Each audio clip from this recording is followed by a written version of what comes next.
السلام علیکم ورحمۃ اللہ وبرکاتہ۔ صحیح بخاری حدیث نمبر 51۔ حضرت عبداللہ بن عباس رضی اللہ تعالیٰ عنہ کو خبر دی حضرت ابو سفیان بن حرب نے کہ ہرقل روم کے بادشاہ نے ان سے کہا، میں نے تم سے پوچھا تھا کہ اس رسول کے ماننے والے بڑھ رہے ہیں یا گھٹ رہے ہیں؟ تو نے جواب میں بتایا کہ وہ بڑھ رہے ہیں۔ ٹھیک ہے، ایمان کا یہی حال رہتا ہے یہاں تک کہ وہ پورا ہو جائے۔ اور میں نے تجھ سے پوچھا تھا کہ کوئی اس کے دین میں آ کر پھر اس کو برا جان کر پھر جاتا ہے؟ تو نے کہا نہیں، اور ایمان کا یہی حال ہے، جب اس کی خوشی دل میں سما جاتی ہے تو پھر اس کو کوئی برا نہیں سمجھ سکتا۔ حدیث نمبر 52۔ حضرت نعمان بن بشیر رضی اللہ تعالیٰ عنہ سے روایت ہے کہ نبی کریم صلی اللہ علیہ وآلہ وسلم سے سنا کہ آپ صلی اللہ علیہ وآلہ وسلم فرماتے تھے کہ حلال کھلا ہوا ہے اور حرام بھی کھلا ہوا ہے، اور ان دونوں کے درمیان بعض چیزیں شبہ کی ہیں جن کو بہت لوگ نہیں جانتے کہ حلال ہیں یا حرام۔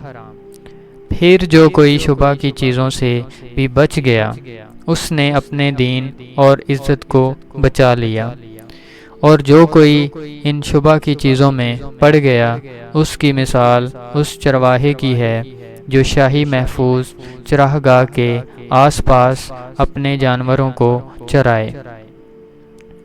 وہ قریب ہے کہ کبھی اس چراگاہ کے اندر گھس جائے اور شاہی مجرم قرار پائے۔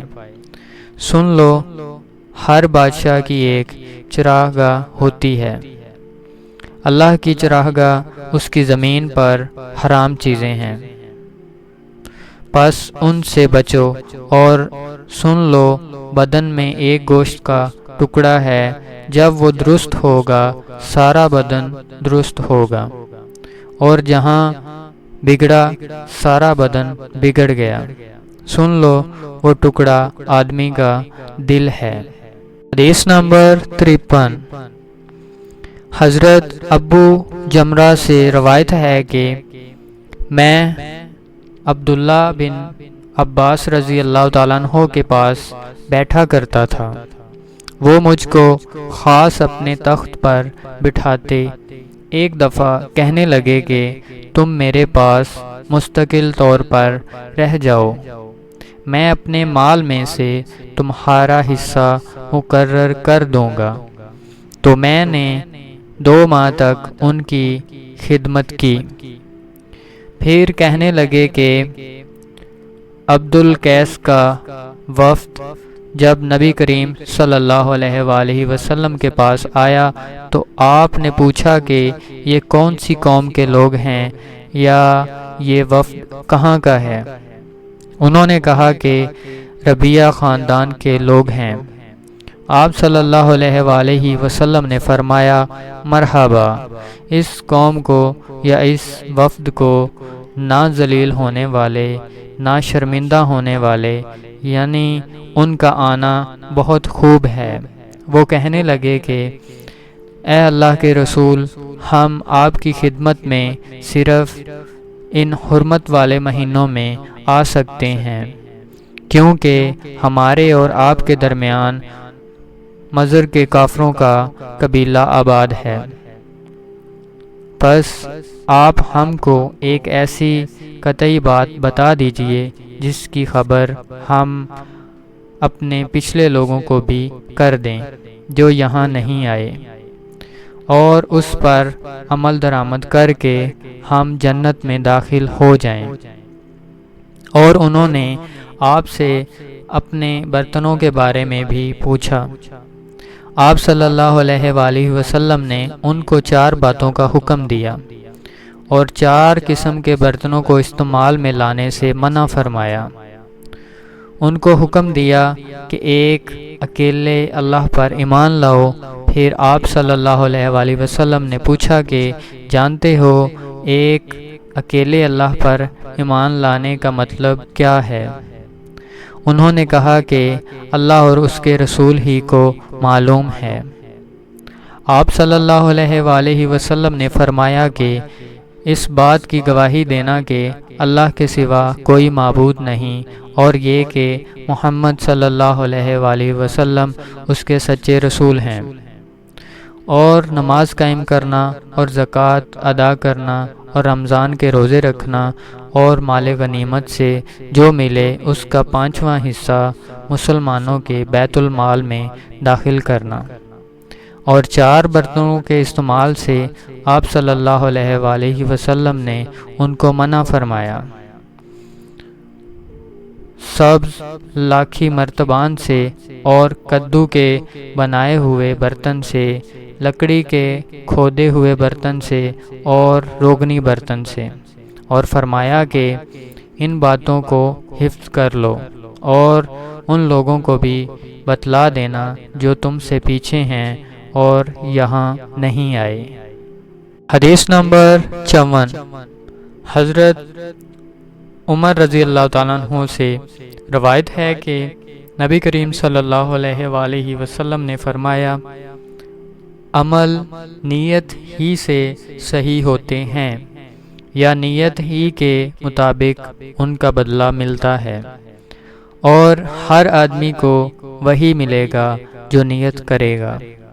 پس جو کوئی اللہ اور اس کے رسول کی رضا کے لیے ہجرت کرے، اس کی ہجرت اللہ اور اس کے رسول کی طرف ہوگی، اور جو کوئی دنیا کمانے کے لیے یا کسی عورت سے شادی کرنے کے لیے ہجرت کرے گا تو اس کی ہجرت انہی کاموں کے لیے ہوگی۔ حدیث نمبر 55۔ حضرت عبداللہ بن مسعود رضی اللہ تعالیٰ عنہ سے روایت ہے کہ انہوں نے نبی کریم صلی اللہ علیہ وآلہ وسلم سے کہ آپ صلی اللہ علیہ وآلہ وسلم نے فرمایا، جب آدمی ثواب کی نیت سے اپنے اہل و عیال پر خرچ کرے پس وہ بھی اس کے لیے صدقہ ہے۔ حدیث نمبر 56۔ حضرت سعد بن ابی وقاص رضی اللہ تعالیٰ عنہ سے روایت ہے کہ نبی کریم صلی اللہ علیہ وآلہ وسلم نے فرمایا، بے شک تو جو کچھ خرچ کرے اور اس سے تیری نیت اللہ کی رضا حاصل کرنی ہو تو تجھ کو اس کا ثواب ملے گا، یہاں تک کہ اس پر بھی جو تو اپنی بیوی کے منہ میں ڈالے۔ حدیث نمبر 57۔ حضرت جریر بن عبداللہ رضی اللہ تعالیٰ عنہ سے روایت ہے کہ انہوں نے نبی کریم صلی اللہ علیہ وآلہ وسلم سے کہا، میں نے نماز قائم کرنے اور زکوٰۃ ادا کرنے اور ہر مسلمان کی خیر خواہی کرنے پر بیعت کی۔ نبی کریم صلی اللہ علیہ وآلہ وسلم کا یہ فرمانا کہ دین سچے دل سے اللہ کی فرما برداری اور اس کے رسول اور مسلمانوں، حاکموں اور تمام مسلمانوں کی خیر خواہی کا نام ہے۔ حدیث نمبر 58۔ جس دن مغیرہ بن شعبہ حاکم کوفہ کا انتقال ہوا تو وہ خطبہ کے لیے کھڑے ہوئے اور ان کی تعریف اور خوبی بیان کی اور کہا، تم کو اکیلے اللہ کا ڈر رکھنا چاہیے، اس کا کوئی شریک نہیں، اور تحمل اور اطمینان سے رہنا چاہیے اس وقت تک کہ کوئی دوسرا حاکم تمہارے اوپر آئے، اور ابھی آنے والا ہے۔ پھر فرمایا کہ اپنے مرنے والے حاکم کے لیے دعائے مغفرت کرو، کیونکہ وہ مغیرہ بھی معافی کو پسند کرتا تھا۔ پھر کہا کہ اس کے بعد تم کو معلوم ہونا چاہیے کہ میں ایک دفعہ نبی کریم صلی اللہ علیہ وآلہ وسلم کے پاس آیا اور میں نے عرض کیا کہ میں آپ سے اسلام پر بیعت کرتا ہوں۔ آپ صلی اللہ علیہ وآلہ وسلم نے مجھ سے ہر مسلمان کی خیر خواہی کے لیے شرط کی، پس میں نے اس شرط پر آپ سے بیعت کر لی۔ پس اس مسجد کے رب کی قسم کہ میں تمہارا خیر خواہ ہوں، پھر استغفار کیا اور ممبر سے اتر آئے۔